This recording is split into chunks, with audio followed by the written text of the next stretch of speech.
This is Channel 2 News, coverage you can count on.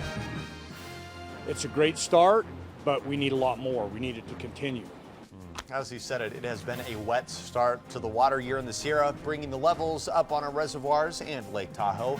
But a lot more precipitation is needed this winter, and that is tonight's Channel 2 News Big Story at 5:30. Good evening, I'm Landon Miller. Kristen is off tonight, and thank you for staying with us. While November was drier than usual, December's precipitation is already above average. Paul Nelson shows us how Mother Nature is having a huge impact on our reservoirs.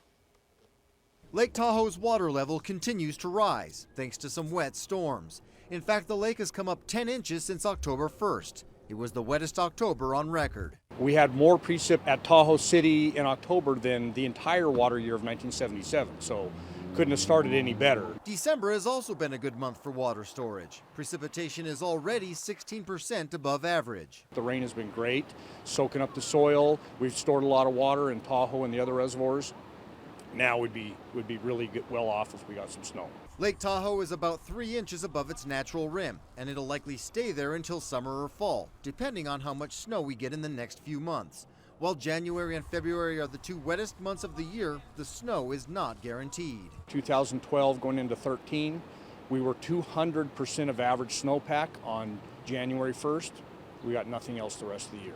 Reservoirs like Boca and Stampede have also gotten a boost, and Blanchard says the soil conditions are the wettest since new sensors were installed 11 years ago. It charges the soil.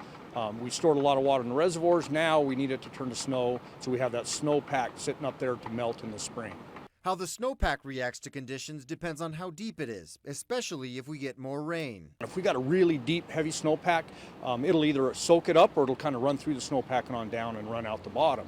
If it's a shallow snowpack, it usually melts it off and brings it down with it. Boca is getting close to its winter capacity because it has to have enough room for flood control. We cannot fill them up all the way, even if we have the inflow available, because we need to keep that space to capture floodwater so we don't have excess water coming through the system during high events. We're already ahead of schedule for the whole water year, and with any luck, we could see the reservoir start to fill come spring.